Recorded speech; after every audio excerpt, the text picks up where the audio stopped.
into it.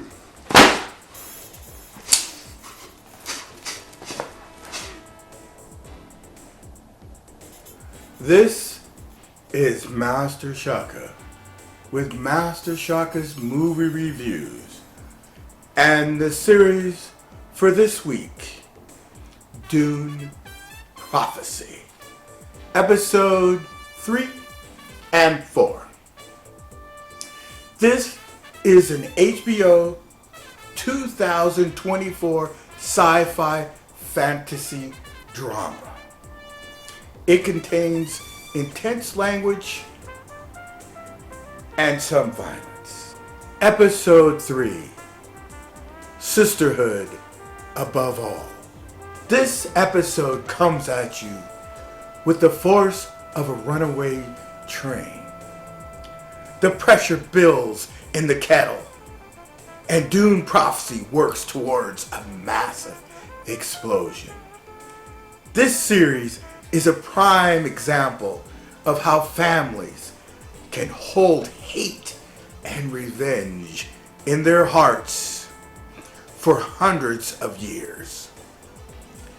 This Harkonnen family seems to be their own worst enemy. The harder they try to improve themselves, the further back they go.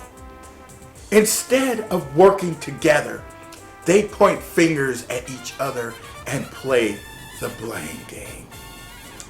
As the series continues, the two sisters take a path of no return and put their souls in jeopardy.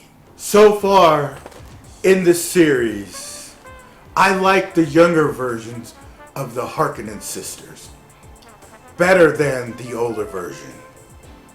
They portray a more intense version of the characters.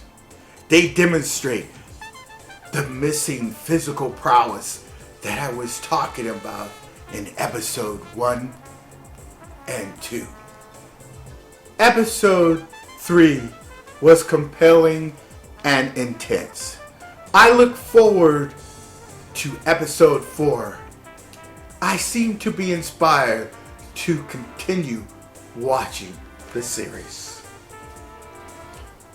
Episode 4, Twice Born. Episode 4 is far more robust. The world building is impressive and otherworldly. The entire universe has gathered to scheme and jockey for dominance. I am intrigued to see who will emerge from the pack and eventually become the victor.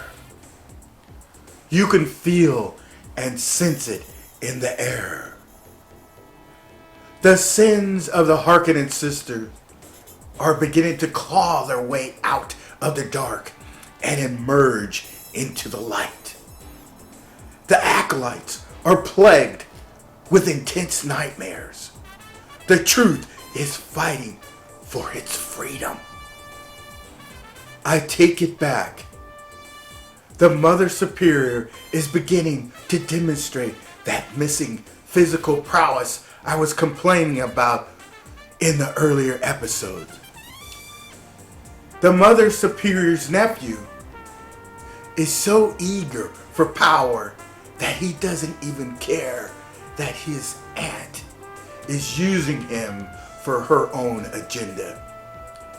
His uncle tries to warn him about her, but he just won't listen.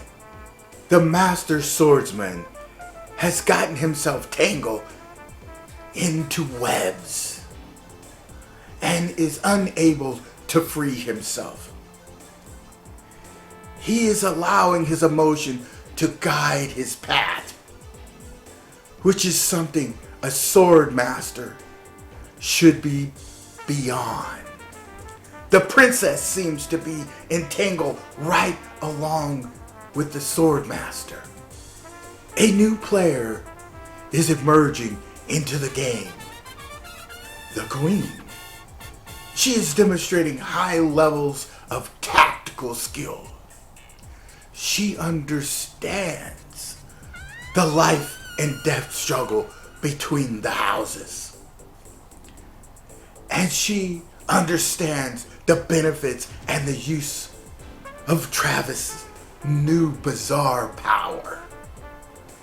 I have to say, Travis has upstaged everyone again in this episode 4.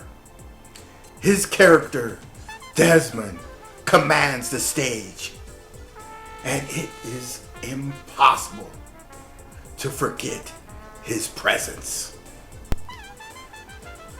Episode 4 has impressed me enough to continue watching this series.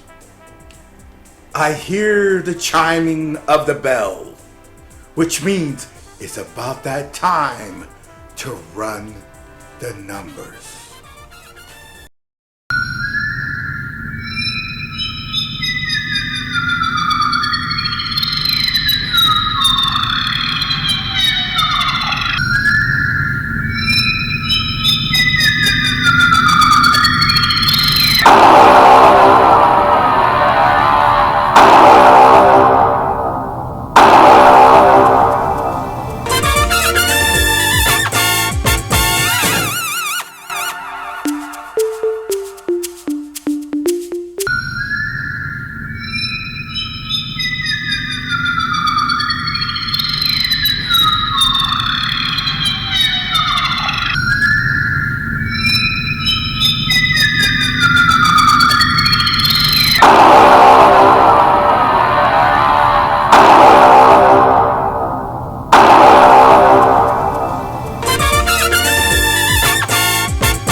And there you have it, ladies and gentlemen.